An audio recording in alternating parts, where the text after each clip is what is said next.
I've identified some of these key core areas that help with growth in your business. The first one is goal setting. Of course, we all know that it's important to set goals, but setting goals is one thing. The utilization of goal setting in the process of that is something completely different and something we're going to talk about today. We're going to talk about how I set goals. We're going to talk about why I set goals and the different ways that I follow through on those goals. All right, cool. The next thing is research and education. Research and education.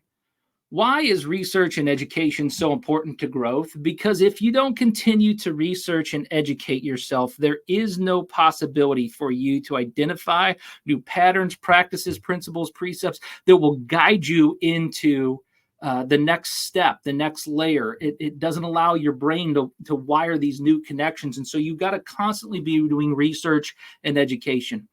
The next step in the growth framework that we're going to talk about today is opportunity identification. How do you identify opportunities? Whether you're a real estate investor yet, or you're just getting started in real estate investing, maybe in your career, you need to learn how to identify some opportunity. And so we're going to share with you today on this framework how to identify opportunity.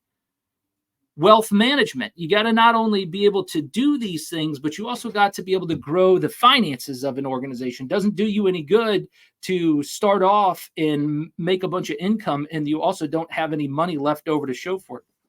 And so we're going to talk about wealth management on today's show. How about tactical execution?